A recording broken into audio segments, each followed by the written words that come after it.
this recipe came about in our house because we had gone to one of Disney's food and wine festivals many years ago, and I had tried a Ratatouille pizza.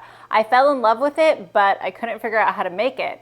So I went on a huge mission to figure out how they made Ratatouille pizza. I knew that they used a puff pastry crust, and I knew that the components of it were obviously Ratatouille based. So this is my recipe that I have created out of my love for that recipe that I tasted so long ago at the Food and Wine Festival. I'm sure you'll love it just as much as I do.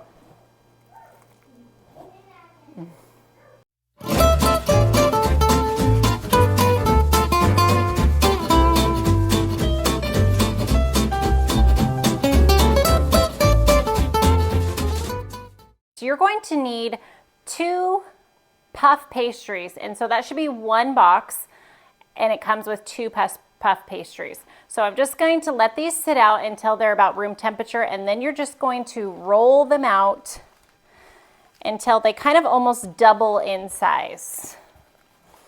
So I've just got some parchment paper here with a little bit of all-purpose flour so that it doesn't stick and I can maneuver it a little bit.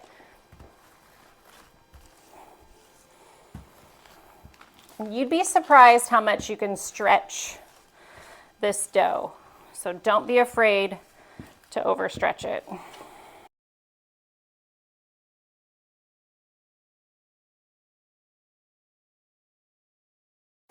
Okay, so if you can compare this one to this one, it's almost double in size. So I'm going to do the exact same thing to this one. I'm going to transfer this one to my baking sheet so I can just get it out of my way. I just do a whole little slide maneuver there, and I'm just going to set it on the back counter here.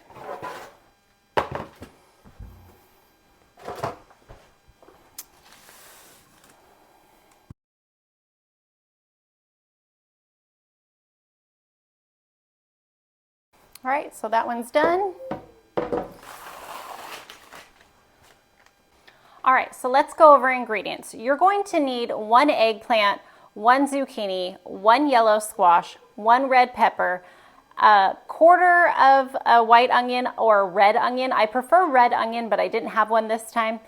2 tablespoons of diced garlic, 1 tablespoon of Italian seasoning, and a can of fire roasted diced tomatoes. I use this as my base of my pizza, and so I'll show you guys all of that. Now, let's talk about your squashes. Your squashes are going to come in different sizes depending on what time of year it is and things like that, so I really can't give you an estimate on the number, other than this is about a cup, a little bit more on the eggplant of each one. So you're going to have to just kind of play with it a little bit. You're going to make 2 pizzas, so if you feel like you really want more vegetables or you want less vegetables, you're not going to mess up this pizza, and it really is just how you want it and how many vegetables you want to include in it. So, but what we're going to do now is we're going to take this over to our saucepan, and we're going to cook up and caramelize our onions and our garlic, and then we'll add everything else in slowly except for our diced tomatoes. Our diced tomatoes I'm going to set over on the back counter with our crust. All right, so now I'm just going to spray my pan lightly with some olive oil. If you don't have a sprayer, just put in about a tablespoon, and I'm going to wait for my pan to get hot. Okay, so we're going to add in our onions and our garlic, and I'm actually going to add a little bit more onion. That doesn't look like enough, so I'm going to go grab some more. There we go. That looks like enough onion. All right, so you just want to let this caramelize for a little bit, and if you don't know what caramelization means, you're just waiting for them to kind of turn a little bit of a golden color. They soak up that oil, they start releasing a lot of that aroma, and they turn a little bit transparent, but you'll kind of see that goldeny color like if you're at a fair and you're getting onions roasted, like on a really caramelized onions on a hamburger, like that's what we're looking for. All right, so if you can see, they are starting to caramelize, and it's that nice little golden color there. All right, so at this point, I'm going to sprinkle in my Italian seasoning, and I do this just to allow the seasoning to kind of seep its flavors into the onions and everything else that we're doing. You don't have to do it right now, but I like the flavor that it gives off once we get it in there with all of the other stuff. And then I'm just gonna slowly start adding in my peppers and my zucchini and my eggplant and my squash. And we're just gonna cook this all up until it's about medium of the way cooked. We don't want the vegetables really moist and soggy. We want them to still kind of have a little bit of hold to them because we do have to put them in the oven and cook them for about 20 minutes. So we don't want the vegetables really gooey and mushy. As you can see, I've mixed everything up really well. That Italian seasoning is spread throughout, and I'm just doing the final moments of cooking these guys until they are tender. It looks good, it smells amazing. Okay, so we're going to take our puff pastry here, and I'm gonna take some olive oil and I'm gonna spray my puff pastry.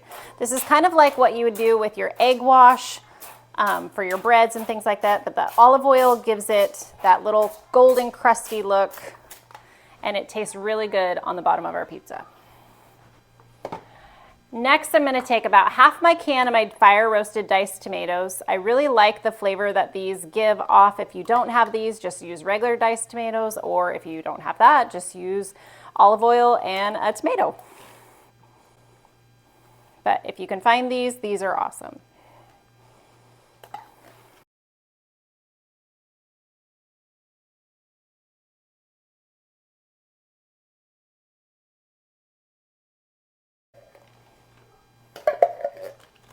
Now, I do kind of try to make sure that there's evenly distributed tomatoes kind of all over my pizza. So if I've got a big clump, I try to drag it somewhere else. And I do kind of smash them down a little bit too. Once you're happy with the way that your tomatoes look, you're gonna add about half of the mixture of your vegetables onto this pizza and save the other half for the other pizza.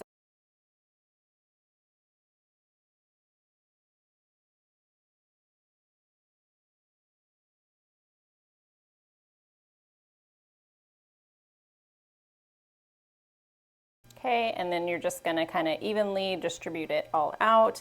So as you can see, I could have added way more vegetables into this. So it really is just up to you how many you want to add and how you want your pizza to be.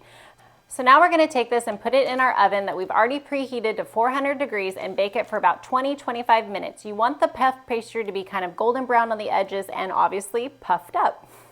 All right, our Ratatouille pizza is done, but before we cut it up, we're gonna add on some Feta. And you can also add on some fresh basil or parsley if you have any.